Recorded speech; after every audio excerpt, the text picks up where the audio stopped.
Palang Merah Indonesia (PMI) dalam masalah, bukan soal Munas tandingan yang diadakan Agung Laksono untuk mendongkel Yusuf Kalla, melainkan Munas yang kembali menetapkan Yusuf Kalla sebagai Ketua Umum PNI untuk periode keempat juga masalah. Saya ulangi lagi, untuk periode keempat. Apa itu tak masalah? Justru itu lebih masalah ketimbang Munas tandingan yang dilakukan Agung Laksono untuk menggantikan Yusuf Kalla, mau menjadi ketua umum seumur hidup di PNI. Oh, ADART mempersilakan. Justru ADART itu yang bermasalah dan harus diubah. Yusuf Kalla sendiri mengaku tak pernah meminta tapi diminta pemilik suara. Tapi harus sadar juga, pasalnya sudah 3 periode. Itu saja sudah bonus, apalagi masuk periode keempat. Tak lazim dalam suatu organisasi publik, organisasi kemanusiaan pula, kecuali sudah jadi milik keluarga, milik dinasti, seperti beberapa parpol. Apalagi ada pula yang mau menggantikan seperti Agung Laksono. Semestinya harus dibentangkan karpet merah, pemilik suara kurang kreatif, seperti tak ada orang lain saja. Toh Yusuf Kalla sendiri katanya sudah tak mau kalau tak diminta. Perihal belah-membelah organisasi, Agung Laksono memang punya nama. Ini diungkapkan juga oleh Yusuf Kalla sebagai kebiasaan yang buruk. Kosgoro dibelah, Golkar pun dibelah, dan hari ini katanya PMI. Tapi kalau tak salah, saat membelah Golkar pada masa Abu Rizal Bakri tahun 2014 dulu, Yusuf Kalla seperti ada di belakang pemerintahan Jokowi kala itu. Karena untuk kepentingan koalisi pemerintahan, di mana Yusuf Kalla jadi wakil presidennya Jokowi. Golkar hendak ditarik Abu Rizal Bakri menjadi oposisi, tapi internal Golkar dibuat seperti melawan. Ada benarnya juga pembelaan dari Agung Laksono. Ada situasi kepengapan atau kebuntuan yang melatari terjadinya pembelahan itu. Jadi bukan maunya sendiri saja, apalagi dianggap sebagai kebiasaan buruknya.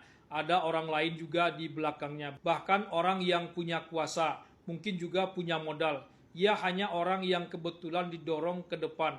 Pembawaan dan gaya bicaranya yang pelan dan tenang mungkin dibutuhkan, termasuk membelah PMI. Entahlah siapa yang sedang disudutkan dengan pembelaan diri Agung Laksono ini.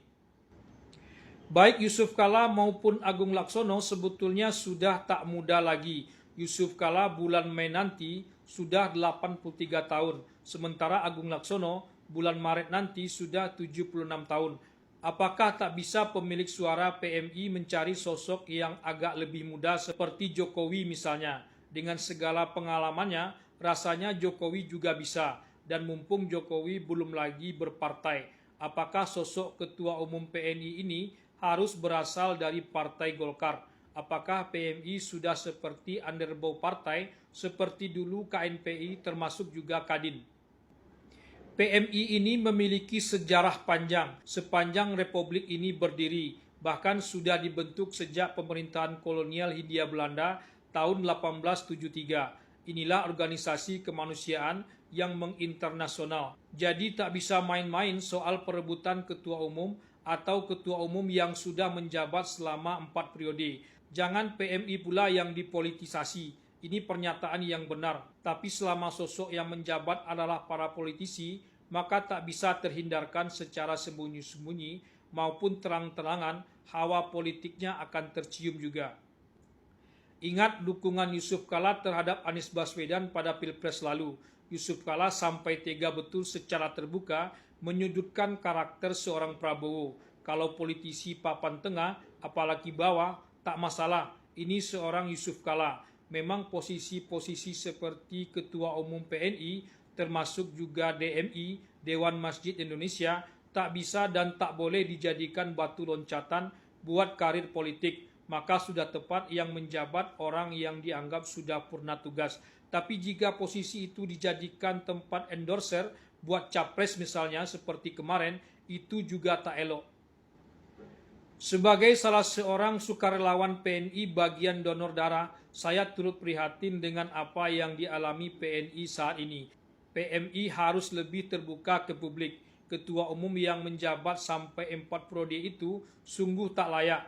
Munas tandingan yang dilakukan Agung Laksono juga tak layak. Saya melihat Yusuf Kala diagung-agungkan para pendukung Anies Baswedan atau kelompok oposisi, dan Agung Laksono seperti sebaliknya. Memuakkan sekali kalau akhirnya PMI masuk dalam drama politik yang seperti ini. Pemerintahan harus cepat mengatasinya.